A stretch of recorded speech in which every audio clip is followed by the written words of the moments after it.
This afternoon here at Silverstone International Circuit is turning out to be absolutely mega for everyone in Motorsport Days Live, and mostly for this man here who's looking rather rosy-faced because you just did what, Ben? Yep, so I've just managed to drive the Radical SR1 around the circuit, so I think I've probably made half the people upstairs feel very jealous. Yeah, you know what? I mean, look at it, fantastic car. Thank you very much to Radical for letting me drive it. The conditions outside are a bit damp.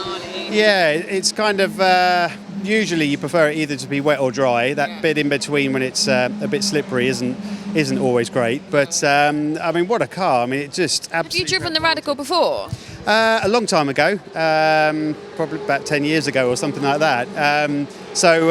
Yeah, I was a little apprehensive and wasn't quite sure at first, but you know, as soon as I got going and did had about 4 or 5 laps to bed myself in a little bit, I could start opening her up a bit and pushing it. When I popped down here, Ben had just got in the car, so I didn't actually get a chance to speak to him beforehand.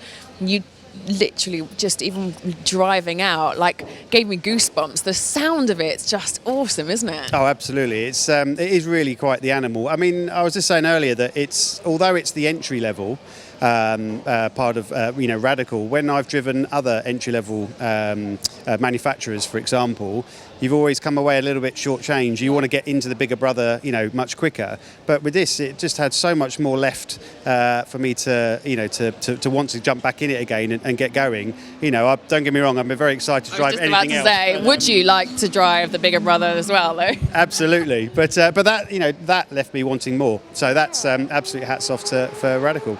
And how is your day going so far? Obviously, it's massively improved no matter what anyway, but Has it been going well? Yeah, it's fantastic. The show, when we opened this morning, we had a lot of visitors coming in, especially with the weather. You're never quite sure. But we all race in the UK, so we race in the wet. To it, right? Absolutely. And when you're at a circuit like Silverstone, it's fantastically the new surface that's been put down is brilliant.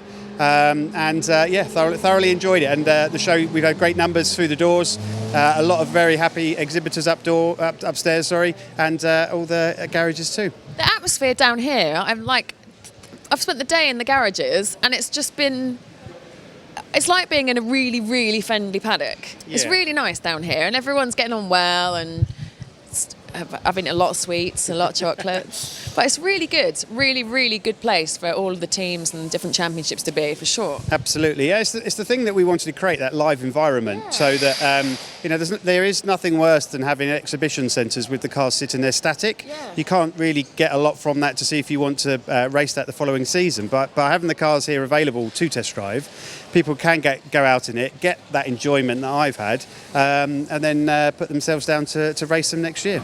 Are you still doing the Focus? You're having a good day, aren't you? That's happening in 5 minutes or something, isn't it? Absolutely, yeah. So Simon's invited me while I'm down here to have a go in the Ford Focus Cup. So I'm going to quickly nip over there in a minute and have a quick go. Very nice too. Are you staying in your race overalls then? Yeah, I can squeeze into it for a little bit longer, and then I can breathe out. Good, enjoy. Thank you very much. We shall go and do some more work. Brilliant, thank you. Thanks, Ben.